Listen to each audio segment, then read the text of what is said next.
हम सभी अपने सौभाग्य की अवश्य सराहना करें।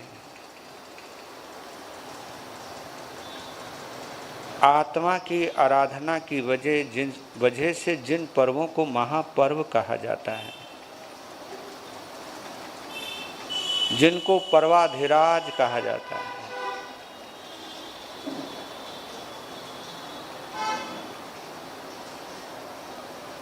ऐसे पर्वाधिराज पर्युषणों को मनाने का एक और मौका दिया है हमारे आयुष्य कर्म ने।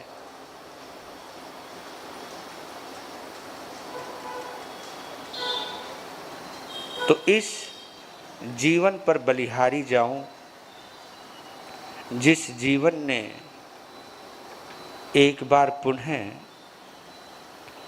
आत्मिक आध्यात्मिक पर्वाधिराज पर्युषणों को मनाने का शुभ अवसर प्रदान किया। भावों में भरते हुए अंतर लोक से, अंतर जगत से जुड़ते हुए आत्मिक तल का स्पर्श करते हुए मैत्री भाव में भरते हुए ये मीठी सी प्रार्थना गाकर के अपने जिह्वा को पवित्र करें और इस प्रार्थना के भाव में रमण करते हुए अपने मन को पवित्र बनाएं। अपने समस्त आत्म प्रदेशों को गुंजित करते हुए उनका भावनात्मक स्नान कराएं। यह मैत्री भाव, यह उदारता आपके अंतर के कलमश को धो देगी। अंतर के कलमश को धोने के लिए ही हम सभी पर्वाधिराज पर्युषणों की आराधना करते हैं। ये 7 दिन हमारे प्रिपरेशन के हैं। 8वां दिन हमारे रिजल्ट का है। तैयारी दिल से कीजिए, चाहे जिनवाणी श्रवण करके, चाहे अंतगढ़ सूत्र सुनकर, चाहे प्रार्थना के गीत गाकर, चाहे जप तप दान शील तप भावना की आराधना करके। हम जितने हल्के होते जाएंगे हम उतने ऊपर उठते जाएंगे। जितने ऊपर उठते जाएंगे उतना ही परम पिता परमात्मा की अनुभूति होने लगेगी। या यूं कहूं, हमारी आत्मिक संपदा में या आत्मिक संपदा से साक्षात्कार होने लगेगा। और यह साक्षात्कार आपके तमस, आपके अंधकार को मिटाने में बहुत काम आएगा। जैसा कि आप सभी को मालूम है कि पर्वाधिराज पर्युषणों में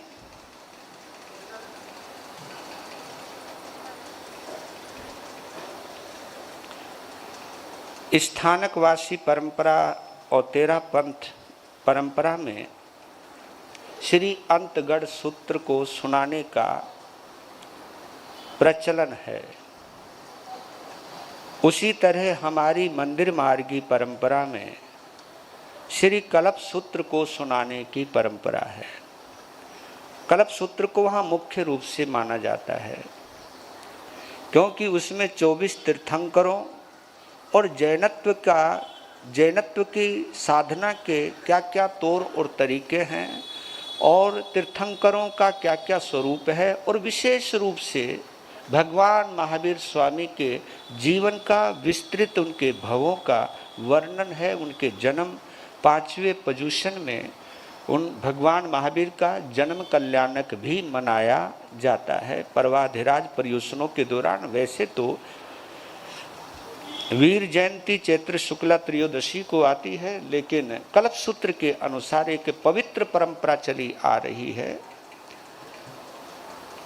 अपना अपना दृष्टिकोण है और हर परंपरा का कोई ना कोई उद्देश्य तो है।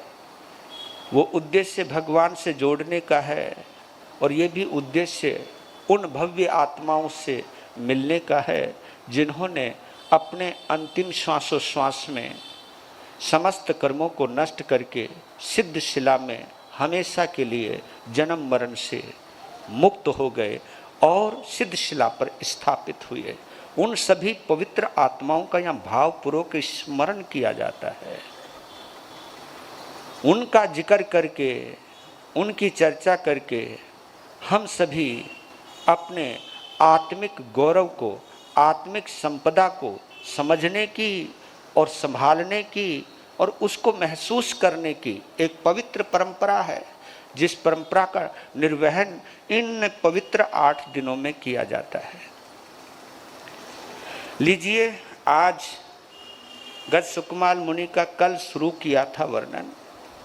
कल आधारशिला, आज उनका जन्म और उनके जीवन का कल्याण कैसे होता है उसका वर्णन आता है। पर लेकिन पहले भगवान की मूलवाणी में बड़े इत्मीनान से,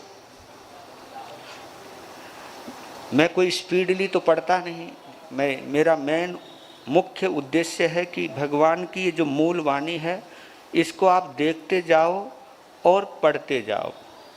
आपका उच्चारण भी साथ साथ हो सकता है, इसलिए स्पीड से, तीव्र गति से नहीं पढ़ता हूँ। एक ही उद्देश्य है कि भगवान की ये मूल वाणी आपकी जिह्वा के जरिए आपके जीवन तक पहुँच जाए, आपके जीवन को स्पर्श कर जाए, आपके आत्मस्थल को छू जाए। यही एक पवित्र उद्देश्य है। और ये शब्द जो हैं मूल वाणी के अपने आप में बहुत चमत्कारी हैं। अगर आप महसूस करो तो ये जो मूल पाठ है, इन मूल पाठों की रक्षा केवल मनुष्य नहीं, देवी देवता, सम्यक्त्वी देवी देवता इस मूल पाठ की रक्षा करते हैं, इससे जुड़े हुए हैं। तो आपकी पवित्रता, आपका उल्लास जितना गहरा होता जाएगा, आप जो भी पूरे ब्रह्मांड में पॉजिटिव एनर्जी है, जिनको हम सम्यक देवी और देवता कहते हैं, उनके कांटेक्ट में आप डायरेक्ट आते हो। इसलिए इस मूल पाठ का इसलिए महत्व है। इसी के लिए ही, यानी अंतर्गत सूत्र पर ही मैं पूरा फोकस रखता हूँ पूरे प्रवचन का। मैं इधर उधर अन्य कोई विषय नहीं लेता हूँ। मेरा मकसद एक है कि ये जो चेतना है आपकी चेतना तक पहुँच जाए, जो भगवान की देशना है वो आपकी चेतना का स्पर्श कर जाए। यही एक उद्देश्य है और इस उद्देश्य में आपका उल्लास मेरा सहयोगी बन सकता है। और ये मेरा ही सहयोग नहीं करोगे, आप जिन शासन का सहयोग करोगे, आप अपनी आत्मा का सहयोग करोगे, आप अपनी आत्मा की निर्मलता में लाने के लिए एक सुंदर पवित्र पुरुषार्थ करोगे। तो इसलिए बोलिए बड़े प्यार से, शासनपति भगवान महावीर। और जो भी पवित्र आगम आपके कर कमलों में है, पहले उसे भावपूर्वक हम नमन करते हैं।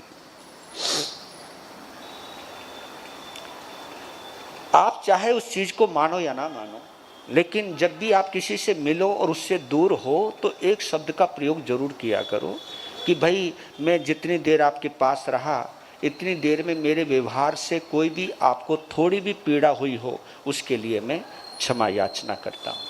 ये शब्द जरूर बोलना चाहिए।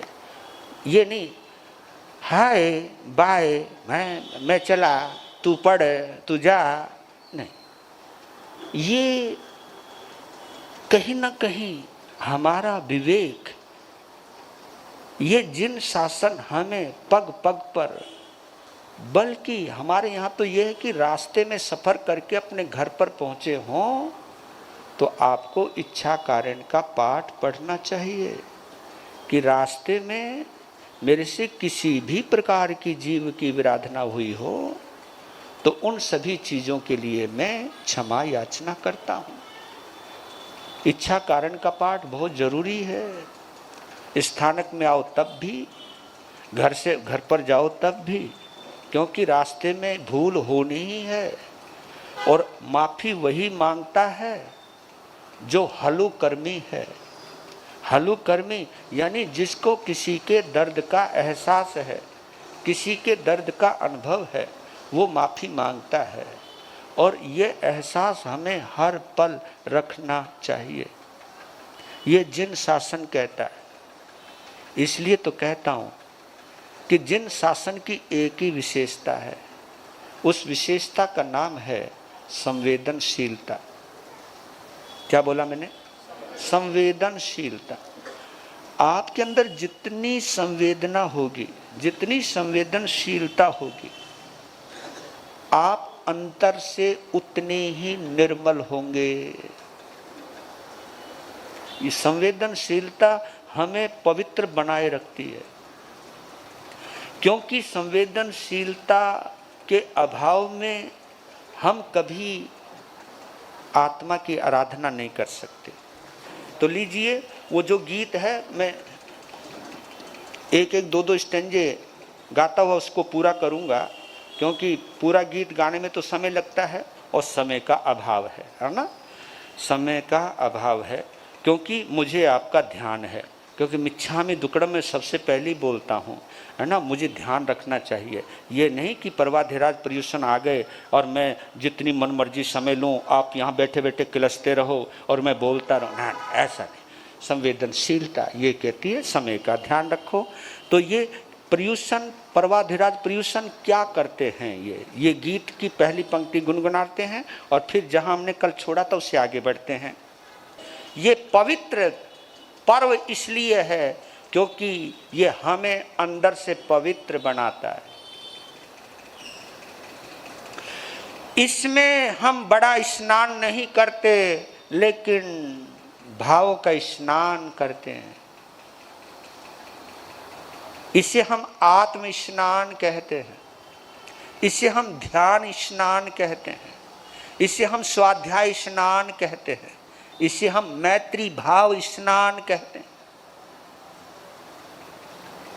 इन पर्वों में भी दुश्मनी बरकरार रही तो आप ये सोच सकते हो कि मैं कितना अनंतानुबंधी कसायों की गिरफ्त में हूं।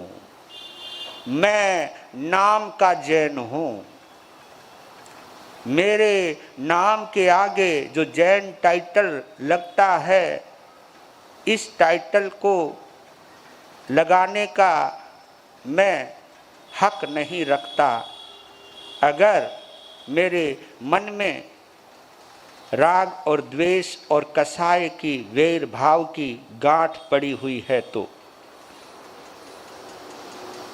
तो ये पर्व इसलिए पवित्र है। और आज का उदाहरण बड़ा लोमहर्षक है, रोंगटे खड़े कर सकता है, लेकिन उसी के रोंगटे खड़े होंगे जो संवेदनशील होगा, जो अपने आप को गज सुकुमाल मुनि के साथ रख कर के महसूस करेगा, अपनी जीवन की छोटी मोटी घटनाओं के साथ और गज सुकुमाल के साथ घटित घटना का जब वो कंपैरिजन करेगा, तब पता लगेगा वो क्या है और मैं क्या हूं। पता नहीं मुझे इस कहानी को सुनाने का और सुनने का भी हक है या नहीं। ये भाव हमारे अंदर आना चाहिए, क्योंकि मन में अगर कसाय भरे हुए हैं। एक बात कहना और चाहता हूं कथा को शुरू करने से पहले, कि सनातन परंपरा में श्री कृष्ण 8वें पुत्र हैं जिन्होंने कंस का वध किया। किसका? कंस का वध किया। जैन परंपरा में देवकी का 8वां पुत्र है गजसुकुमाल, जिसने कसायों का वध किया। यही चीज समझने वाली, मतलब देवकी के दोनों ही लाल बड़े कमाल के निकले। एक ने कंस का वध किया है तो एक ने कसायों का वध किया है। एक ने जनता को सताने वाले का वध किया है, तो एक ने आत्मा को जन्म जन्मांतर तक भटकाने वाले कसायों का वध किया है। और कसायों का वध करने वाले महाबली गज सुकमाल अनगार की जब हम कथा सुनते हैं तो हमें भावुक होना चाहिए।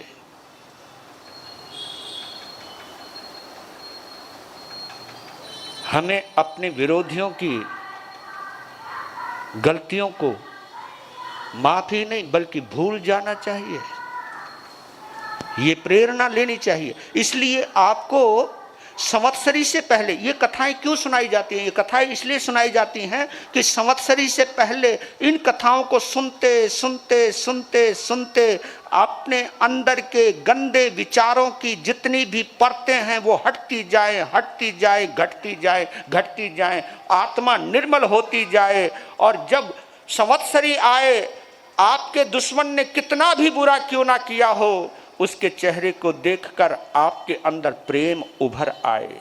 ये है इस कथा को, इस आगम को सुनने का लाभ। अगर भाव में निर्मलता नहीं आती है तो बुरा ना मानो। एक बात मैं अपने लिए भी कहना चाहता हूं, आप लोगों के लिए भी कहना चाहता हूं कि हम इस आगम की असाधना कर रहे हैं, ये हमें मान के चलना चाहिए। हम इस आगम की क्या कर रहे हैं?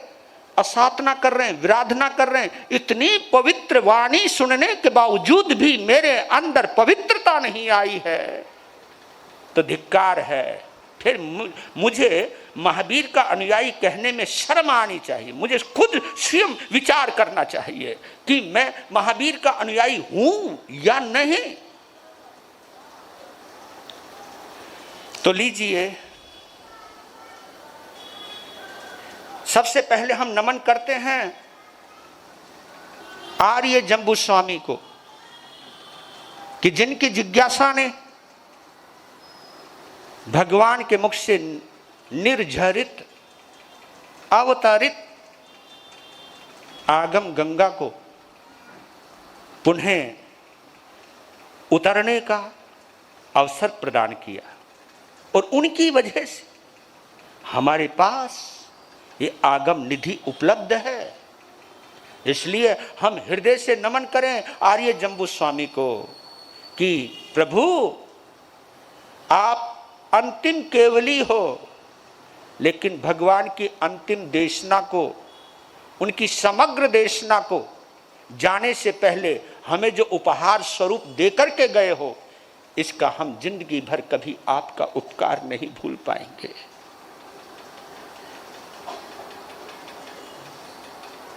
गंधर सुधर्मा स्वामी ने कितनी अनुकंपा की। गुरु और शिष्य की जोड़ी हो तो ऐसी हो। तो पूछते हैं कि जम्बू स्वामी कहते हैं वंदन नमस्कार करके विनयांजलि आसन में बैठ करके कि प्रभु गज सुकमाल अनगार का वर्णन फरमाने की कृपा करें। वो कल से शुरू कर रखा है। अब आगे चलते हैं कि कल आपने सुना था कि श्री कृष्ण ने तेला किया है और सूचना मिली है, सूचना दी है और सिंह का स्वप्न देखा है, स्वप्न को जागृत होकर के पूछा है और ये वसुदेव ने खुशी का समाचार दिया है कि तुम्हें सुरक्षित वातावरण में अपनी वर्षों की अधूरी जो तुम्हारी इच्छा है उसकी पूर्ति होने जा रही है। आप अपने बच्चे को जन्म ही नहीं दोगी, उसे अपने हाथों में खिलाओगी, अपना दूध पिलाओगी, उसके बचपन का आनंद लोगी। इस सूचना ने देवकी के अंदर परम खुशी का संचार कर दिया, क्योंकि प्यासा ही जानता है पानी की कीमत क्या है। और जिस वजह से देवकी अपने आप को अधूरा मानती रही, आज उसकी जिंदगी का यह अधूरापन दूर होने जा रहा है। इस सूचना ने उसके अंदर कितना आनंद का संचार किया होगा वो आप स्वयं कल्पना कर सकते हो। समय व्यतीत हुआ, 9 महीने 7.5 रात्रि व्यतीत होने के बाद विकसित पारिजात प्रातःकालीन सूर्य की जो आभा होती है, जो चमक होती है, ऐसी आभा से भरपूर एक पुत्र रत्न को जन्म दिया देवकी ने।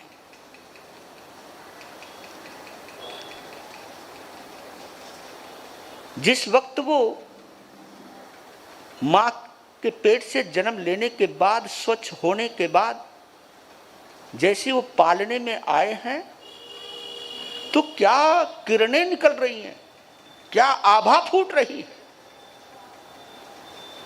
और इतने खूबसूरत हैं। देवकी ने निहारा है, वसुदेव ने पुकारा है,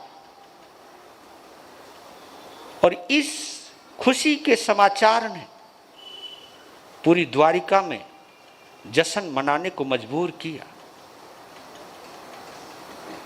स्वयं श्री कृष्ण नंगे पांव अपने छोटे भाई की एक झलक लेने के लिए दौड़े दौड़े आए हैं, और जैसे ही अपने छोटे भाई के रूप को निहारा, वो अपने अंगों पर वो काबू नहीं रख पाए। पालने में झुके हैं, दोनों हाथों में लिया है, और उसको निहार कर क्या नृत्य किया है, क्या नृत्य किया है। और चारों तरफ कौटुंबिक जन खड़े हुए हैं, और उस नृत्य को देखकर सभी के चेहरों पर खुशियां झलक रही। और जैसे श्री कृष्ण ने गज सुकमाल के पांव जो बिल्कुल लाल सुर्ख हैं, जैसे उसको टच किया, टच करके जैसे ही हटाया, तो जैसे कोई चीज स्पंज करती है, ऐसे हुआ। गालों पर जब स्पंज किया तो क्या झलका है वो रूप, क्या लावण्य दर्शा है। उसको कलेजे से लगाया, और नाचने के बाद माता पिता को एक बात कही, इसका नाम हम रखेंगे। हाँ, रखो जी, आपकी मेहनत का पुरस्कार है ये। तब उन्होंने कहा, क्योंकि पहले शारीरिक गुणों के और स्वभाव के आधार पर बच्चे का नाम रखा जाता था, तो कहा कि बिल्कुल बिल्कुल, जो हाथी का बच्चा जो अभी अभी पैदा हुआ है, उसके जो पांव होते हैं बिल्कुल लाल सुर्ख होते और इतने कोमल होते, गद्दीदार होते हैं। और उसकी गद्दी का एहसास करके, उसके स्पंज का एहसास करके कहा कि इसका नाम हम गज सुकुमाल रखें तो कैसा रहेगा। हर्ष हर्ष जय जय, एकदम चारों तरफ से हर्ष हर्ष की लहर दौड़ गई, यानी उस नाम को स्वीकृति मिल गई।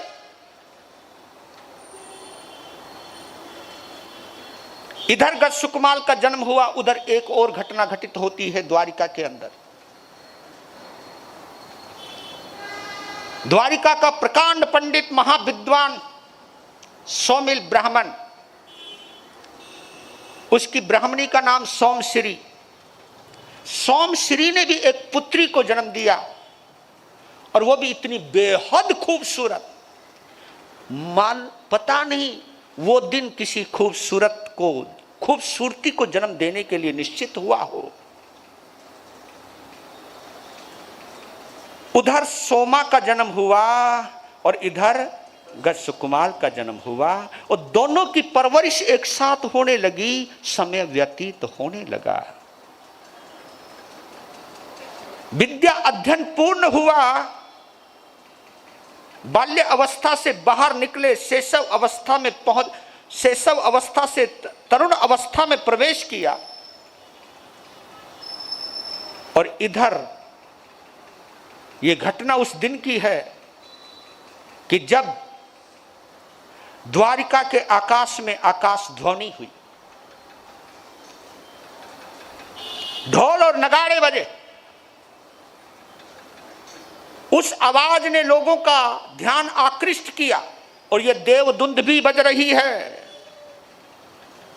ऊपर से घोषणा हो रही है, हे द्वारिका वासियों, तुम्हारे अहोभाग्य और सौभाग्य से सहस्राम्र वन के अंदर तारन तिरन जहाज भगवान अरिष्ट ने भी पधार गए हैं। ये सूचना पूरे द्वारिका के अंदर हलचल मचा देती है। ये परम प्रसन्नता का विषय कि पहले जब किसी भी नगर में, गांव में, ये मैंने खुद देखा है नजारा, आज का तो मैं कह नहीं सकता हूं, ये देखा है मैं नजारा। ये नजारा वहां पर होता है जहां पर लोग साधु संतों के लिए तड़पते हैं। मैं उनकी बात कर रहा हूं, तड़पते हैं, तरसते हैं, जो ये चाहते कोई झलक मिल जाए किसी साधु संत की। उस वक्त बड़ी गजब की बात हुआ करती थी, आज तो नहीं होती।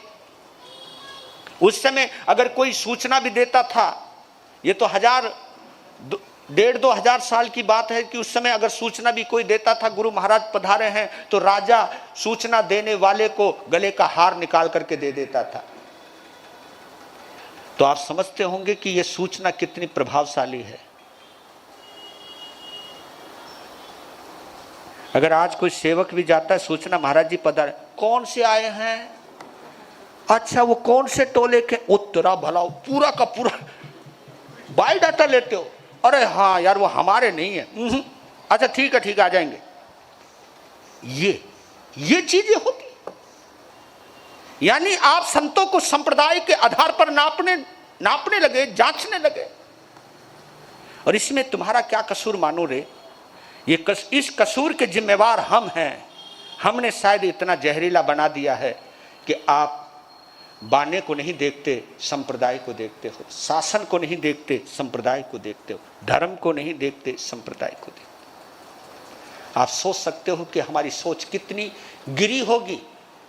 मैं तो कभी कभी सोचता हूं, ये सोच चाहे मेरे द्वारा आपके पास आई हो तो मुझे जैन शासन का, जिन शासन का संत कहलाने का हक नहीं है। अगर मेरे माध्यम से ये पाप हुआ है तो मैं घोर पापी हूं और नरक में जाने का पूरा इंतजाम किया हुआ। चाहे मैं कितनी अठाइयां कर लूं, कितनी तपस्या कर लूं, मैंने अगर समाज का बंटवारा किया है तो मैं निश्चित रूप से नरक में जाऊंगा, चाहे मैंने कितने महाव्रतों की पालना की हो। ये भगवान की वाणी बोल रही है, मैं नहीं बोल रहा हूं।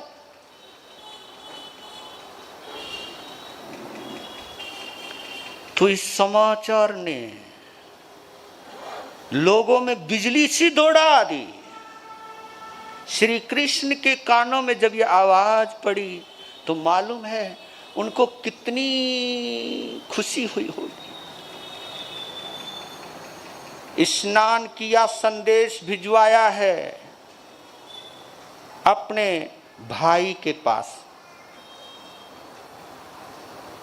गश कुमार के, देख आज तुम्हें क्या दिखाऊंगा, आज तुम्हें उनके दर्शन कराऊंगा जिनको देखने के बाद नजर हटती नहीं। अब यहां पर एक विचारणीय प्रश्न तो है, अगर श्री कृष्ण की जगह तुम होते और तुमको यह पता होता कि उनके दर्शन करेगा और वो घर बार छोड़ देगा, तुम क्या करते? बताओ भाई। बच्चे को पहली बात तो सूचना नहीं देते, अगर सूचना मिल जाती तुमको तो तुम कहते बच्चा तुझे आउटिंग पे जाना है ना, कहीं पिकनिक पे जाना तो ले बच्चा, ये टिकट ले, घूमिया, देख तेरा बाप कितना तेरे पर निछावर हो रहा है। ये वो लोग सोचा करते हैं जिनके पास दिमाग है। तो आप कह सकते हो क्या श्री कृष्ण के पास दिमाग नहीं?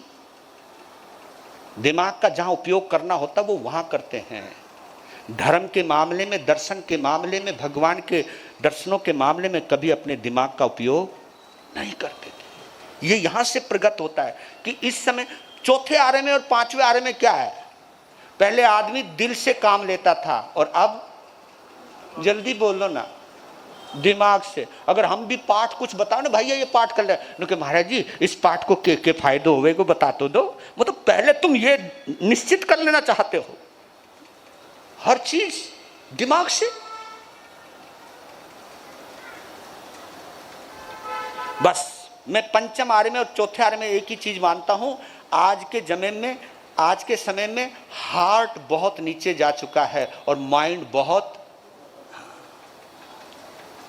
इसलिए पहले परमार्थी होते थे, अब ज्यादातर स्वार्थी होते, मतलब परस्त होते। मैं अद्भुत नमन करता हूं श्री कृष्ण की भाव भक्ति को कि कुछ भाव नहीं।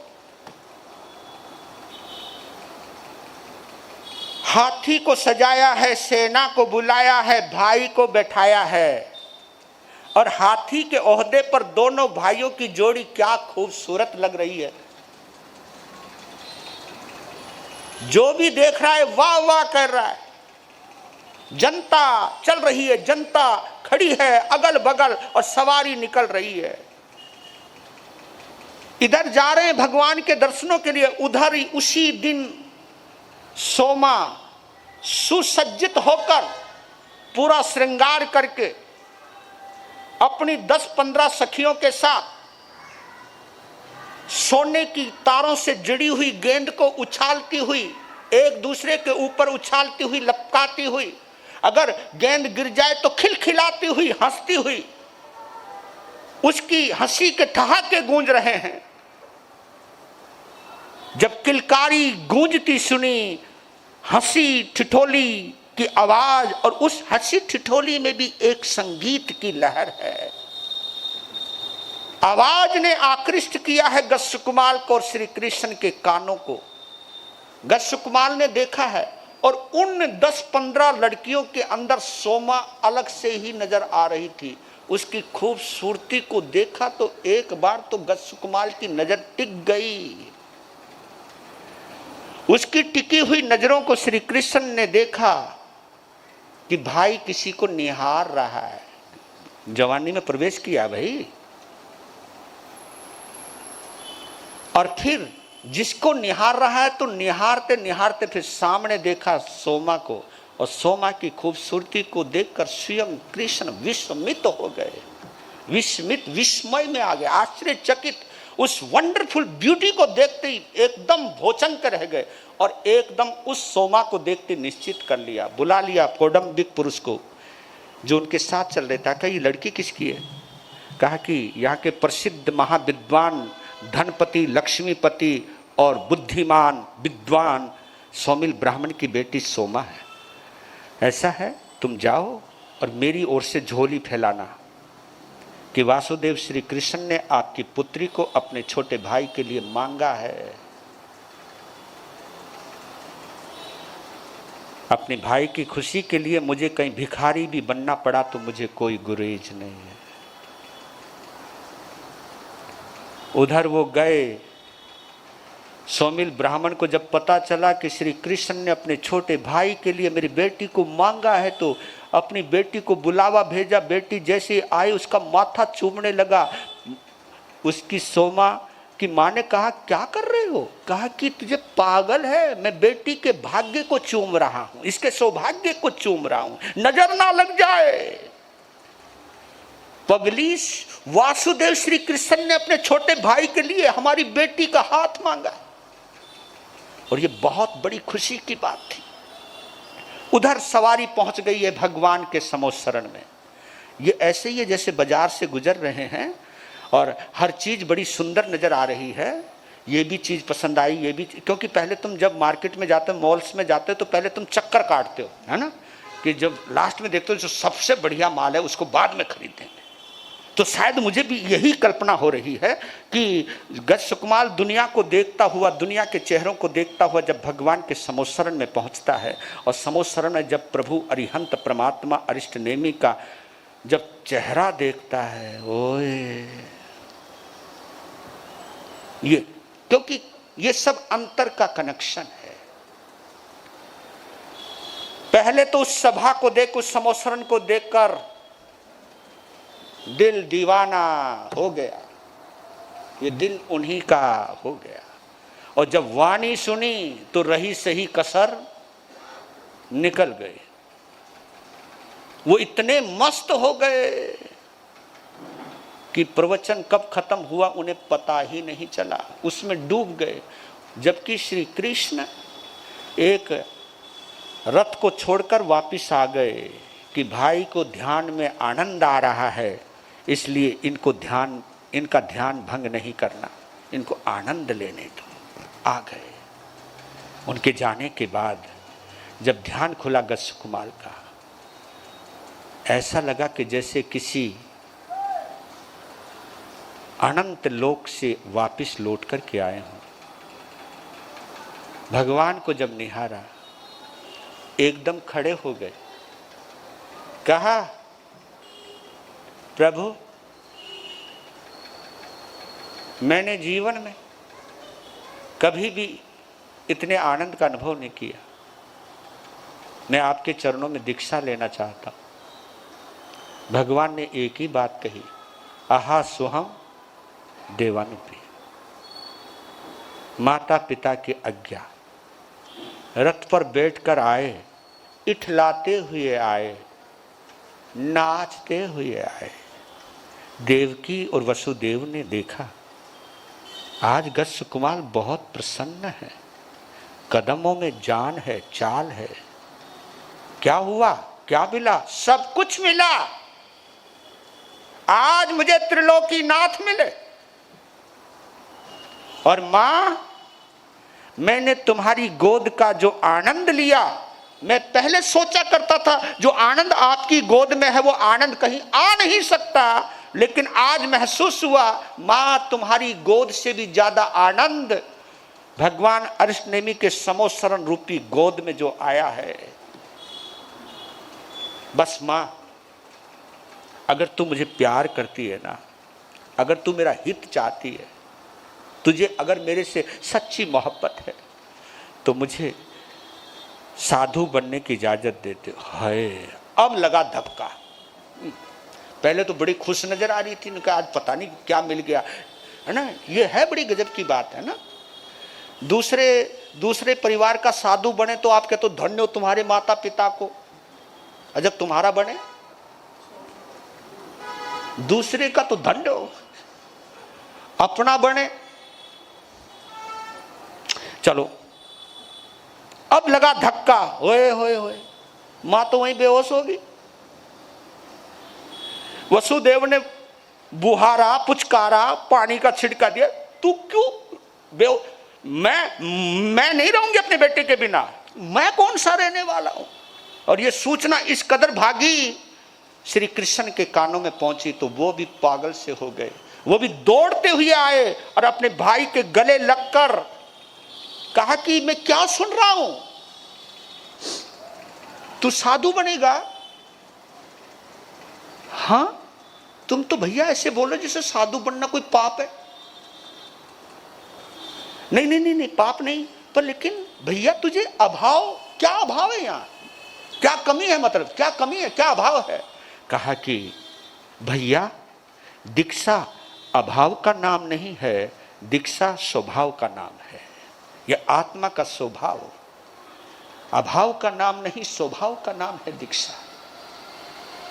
यह आत्मा का स्वभाव है दीक्षा लेना, यह आत्मा का स्वभाव है कर्म से मुक्त होना, यह आत्मा का स्वभाव है मोहनीय कर्म की गिरफ्त से दूर होना, यह आत्मा का स्वभाव है संसार के कैद खाने से मुक्त होना। हर तरीके से समझाए, मैं तेरे लिए ये करूंगा, मैं तेरे लिए ये करूंगा, तेरे लिए ये करूंगा, नहीं माना। फिर आखिरी हथियार अपनाया, माता पिता के कान में श्री कृष्ण ने बुदबुदाया, कहा कि मैं आखिरी हथियार फेंक रहा हूं, चाहे इसमें मेरी गद्दी भी दांव पर लग जाए, मुझे मंजूर है। कहा कि बोलो, कि मैं अपने भाई को राजगद्दी पर बैठाऊंगा, क्योंकि श्री कृष्ण जानते थे ये गद्दी बड़ी गजब की है, इसके ऊपर जो बैठ जाता है ना वो उतरने का नाम ही नहीं लेता। हाँ, क्योंकि हर इंसान अपने से कंपैरिजन करता है, हर इंसान अपने से ही तुलना करता है। कहा कि इसको एक बार वहां बैठाता हूं, फिर देखता हूं गद्दी का क्या चमत्कार है, सब निकल जाएगा। कहा कि भैया एक ख्वाहिश है मेरी, एक बार जिस गद्दी के ऊपर मैं बैठता हूं, तीन खंडाधिपति वासुदेव की गद्दी पर मैं बैठता हूं, आप बैठो एक बार। कहा कि कोई बात नहीं। तो वो बैठते हैं, बैठने के बाद सारी जनता अपना मुकुट दिया, उनको पहना दिया, पहनाने के बाद बोले, अब बताओ हमारे लिए क्या आज्ञा है? तब जवाब दिया, हमारी दीक्षा की तैयारी करो। श्री कृष्ण सोचा, भाई इसके ऊपर किसी का कोई असर नहीं। तब दीक्षा की तैयारी होती है और दीक्षा बड़े धूमधाम से होती है। आखिरी वक्त जब होता है आज्ञा देने का वक्त, तब माँ ने एक बात कही, बेटा जब आज्ञा दी तो आपने वो शब्द सुना होगा, आज्ञा देते वक्त माँ ने कहा, बेटा मैं तेरे से कुछ नहीं मांगती, लेकिन आज तू जब संत बन ही रहा है तो आज मेरे से एक वचन दे। संत बनकर ऐसी करनी करना कि दोबारा किसी और को मां मत बनाना, दोबारा किसी और को मां मत बनाना। क्योंकि मैं जानती हूं एक दिल का टुकड़ा जब मां से दूर होता है तो किस तरह वो रोती है। ऐसे किसी और मां को मत रुलाना, मैं ही तुम्हारी आखिरी मां कहलाऊं। कहा कि मंजूर है। दीक्षा हुई। दीक्षा के बाद सब वापिस। दोपहर का वक्त हुआ, शाम का वक्त होने आना, अपराह्न बोलते हैं उसको, 3 बजे का समय हुआ होगा। उस समय माँ बाप की आवाज और कहना की आवाज गूंज रही है। पहुंच गए भगवान के पास। कहा कि अगर आपकी आज्ञा मिल जाए प्रभु, तो मैं महाकाल शमशान में एक रात्रि की 12वीं भिक्षु प्रतिमा करना चाहता हूं। तो भगवान ने क्या कहा, आहा सोहम देवानोपी। आज्ञा मिलने के बाद महाकाल शमशान में आते हैं। जगह को परिमार्जित किया कि अगर मुझे लघु शंका हो जाए, दीर्घ शंका हो जाए तो मुझे कहां करना है। उस जगह को देख लिया और एक द्रव्य, एक पदार्थ के ऊपर, एक पत्थर के ऊपर अपनी नजर टिका दी और एक संकल्प लिया कि चाहे कितना भी कष्ट आ जाए, मैं इस पदार्थ के ऊपर जो मैं नजर लगा रहा हूं उससे मैं नजर नहीं हटाऊंगा। ये 12वीं भिक्षा प्रतिमा होती है, बड़ी कठिन होती है, एक रात की होती है और ये फलदायी होती है। ये पार भी कर सकती है, बेड़ा पार भी कर सकती है और बेड़ा गर्क भी कर सकती है, दोनों ही कर सकती है। संतुलन बिगड़ जाए तो पागल हो जाता है, संतुलन सध जाए तो पार हो जाता है। ये खेल है भैया, ये जीवन की साधना का खेल है, ये हर किसी के बस की बात नहीं है। और ये संकल्प लिया है। जिस पल सुकुमार की दीक्षा हो रही थी, उस वक्त सौमिल ब्राह्मण यज्ञ सामग्री लेने के लिए, खुशी थी उसको, यज्ञ सामग्री लेने के लिए बाहर गया। जिस समय वो वापस लौटा तो संयोग से रास्ता वहीं से निकला जहां पर गज सुकुमार अनगार ध्यानस्थ खड़े थे। उधर सूर्य छुपने की तैयारी कर रहा है, उधर शमशान में किसी मुनिराज को खड़े देखा तो गौर से देखा, ये कौन है? देखती पहचान लिया, अरे ये तो हमारे होने वाले दामाद गज कुमार। एक तो ये, और दूसरा पुराने कर्मों के संस्कार। देखो ये पिंडा नहीं छोड़ते किसी के, सब कुछ कारण बन जाते हैं। उनको देखते इतना क्रोध आया, बेतहाशा, कंट्रोल नहीं रख पाए।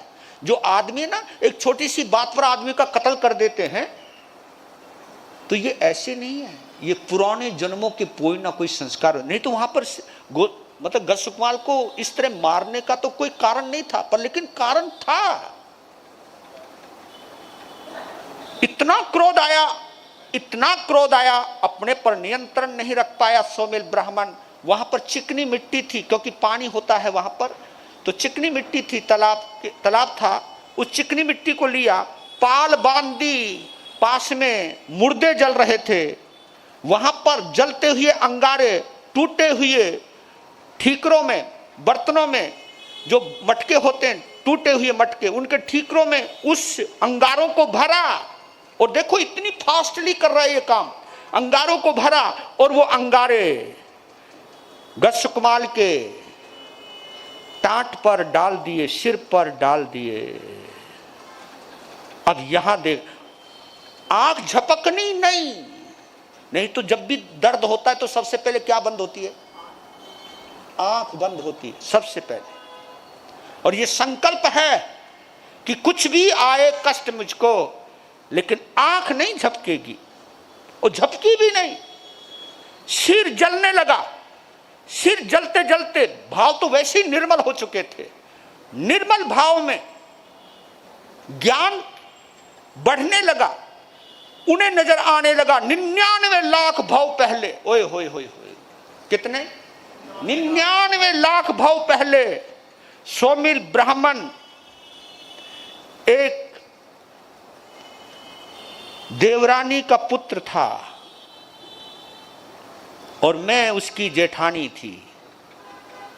उस देवरानी को पुत्र की वजह से उसका सम्मान बढ़ गया था, मेरा अपमान होने लगा था। देवरानी को जरूरी कार्य के लिए अपने पीहर जाना पड़ा। उसके बीच में उसके पुत्र को सिर की एक बीमारी हो गई थी, फोड़ा हो गया था, जिसकी वजह से उसका सिर बहुत पिलपिला हो गया था। अपने बच्चे को ले जा नहीं सकती थी, पीहर उसका जाना जरूरी था। जेठानी को कहा कि बहन, हो सके तो मेरे बच्चे को संभालना, क्योंकि इस बच्चे को मैं ले जा नहीं सकती। अपनी जेठानी पर अपने बच्चे को सौंपकर वो तो चली गई, लेकिन जैसे ही जेठानी की नजर उस बच्चे पे पड़ी तो उस बच्चे को देखकर अपना अपमान याद आने लगा कि कुछ समय पहले देवरानी जेठानी हम दोनों ही एक थी, लेकिन तेरे आने की वजह से उसका सम्मान बढ़ गया और मेरा अपमान होने लगा। मेरे अपमान के बीच में तू ही सबसे बड़ी चीज है, तू ही सबसे बड़ा कारण है। जैसे ही वो भाव उमड़ने लगे तो नफरत इतनी बढ़ चुकी थी कि इसको मार दूं।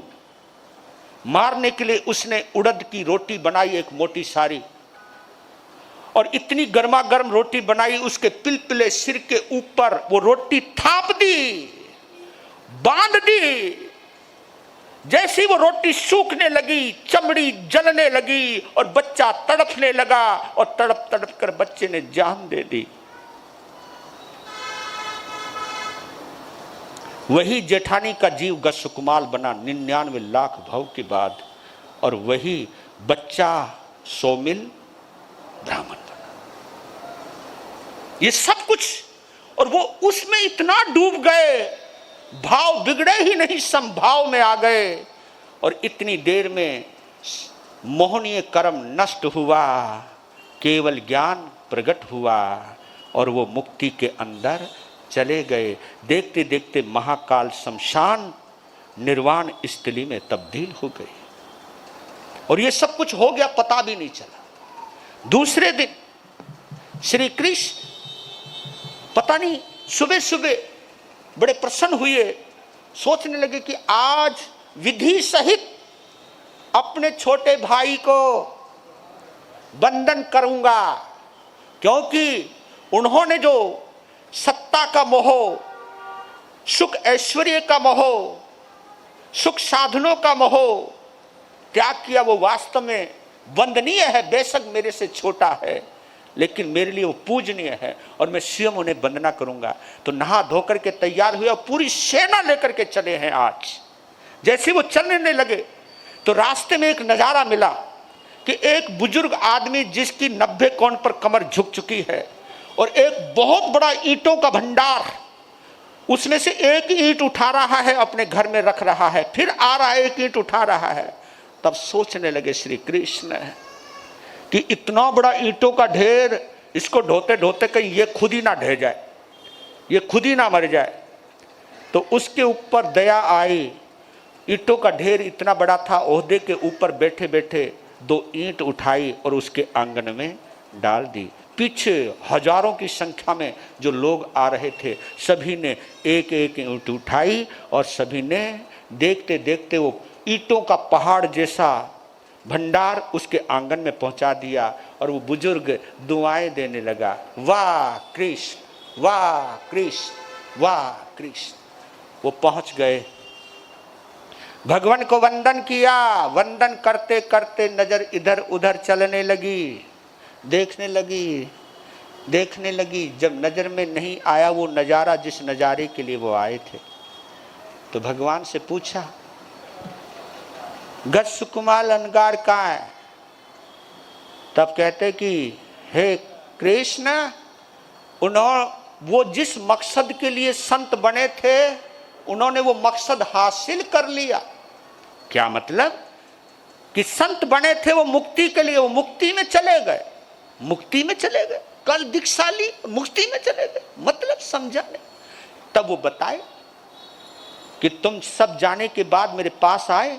उन्होंने कहा कि मैं महाकाल शमशान में एक रात्रि की महाभिक्षु प्रतिमा करना चाहता हूं। मैंने कहा आह सोम देवानो पिया।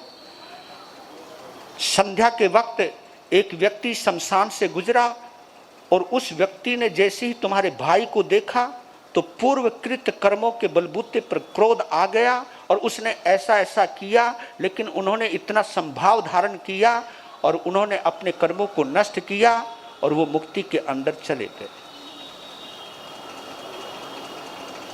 ये घटना सुन तो ली, लेकिन अंदर इतना अंदर भड़क गए। वो पूछा वो कौन है? देखो यहां पर ही समझना, वो कौन है?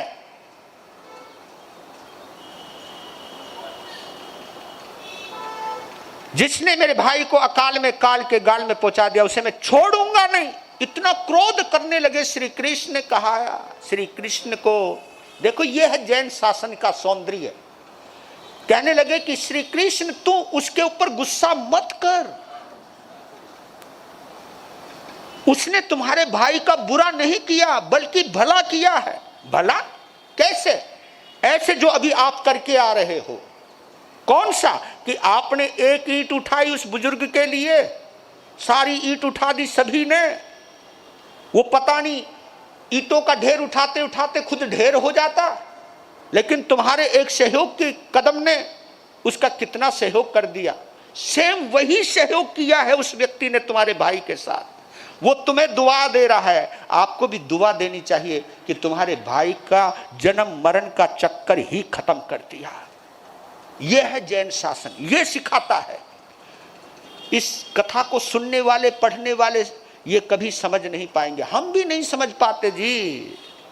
कोई हमारा बुरा करे तो हम अनंतानुबंधी का कसाय बांध के बैठ जाते कि उसने ऐसा किया मेरे साथ, जब तक मैं बदला नहीं ले लूंगा तब तक मैं छोड़ूंगा नहीं। लेकिन ये कथा क्या बोलती है?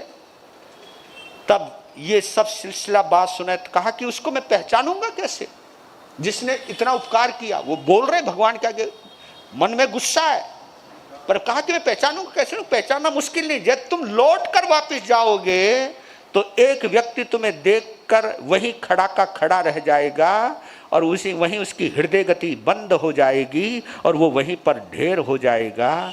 उसको देख लेना, वही आपके भ्राता श्री को मुक्ति में पहुंचाने में सहयोगी हुआ है। बंधन किया चले आए। उधर सोमिल ब्राह्मण को पता लग गया कि श्री कृष्ण भगवान अरिष्टनेमी के चरणों में दर्शन करने गए हैं। ये सूचना उसके लिए खतरे की निशानी थी। कहा कि गयो ठाकुर तू तो, वहां कुछ छुपा नहीं और यहां कुछ बचा नहीं, निकल ले। अब वो अपराधी हमेशा पतली गली से भागता, अब वो भागने लगा कि यहां रहना नहीं, भागने लगा। और देखो जहां की मृत्यु निश्चित होती है ना, बंदे को वहीं लेकर के आती है। उस चौराहे पर ले आए, उस सोमिल ब्राह्मण को भागता भागता चौराहे पर आ गया और वो सामने से श्री कृष्ण आ रहे थे। नजर मिली, आपस में नजर मिली, नजर बंद हो गई, वहीं गिर पड़े। गिरते ही पता लगा ओ तेरे की सोमिल ब्राह्मण। तो उस जगह को गंगा जल से धुलवाया, वहां से उसको हटवाया और उसके बाद ये 8वां अध्ययन, फिर 9वां, 10वां, 11वां, 12वां, 13वां, जिसमें कुछ अध्ययन बलदेव के हैं, धारणी के हैं, कुछ वसुदेव और धारणी के हैं। अनादृष्टि तक ये अध्ययन 13 अध्ययन इस प्रकार पूर्ण हुए।